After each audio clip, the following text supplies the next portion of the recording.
Edison Karuhanga n'uwatorinwe nka chairman w'akakiiko karukura Emizaano y'amashomero ga primary ahabwe cyanga cya Ankole bwanyuma yo kutunga burura 2009.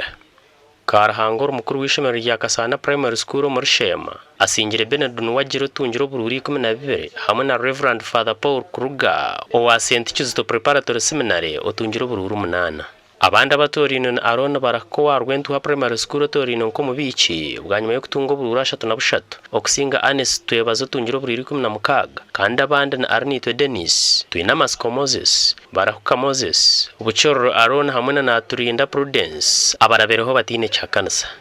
Cleophas Musingu zoro mukuru w'Emizaano ninga sports officer wa Mbarara City n'uwakurira kuronde soko kandi mbaronzwe nihije kutorana mu abantu batano abarije kujwekero cyanga cya Ankole mu rukiko rw'ihanga ryono ratora ne president w'ikibineki arwa mukago muri Kampala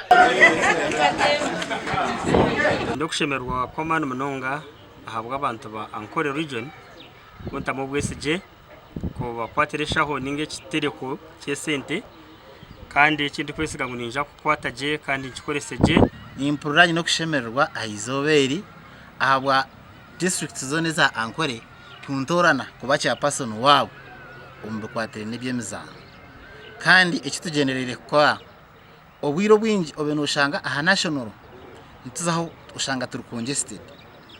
I must make sure that Emizaano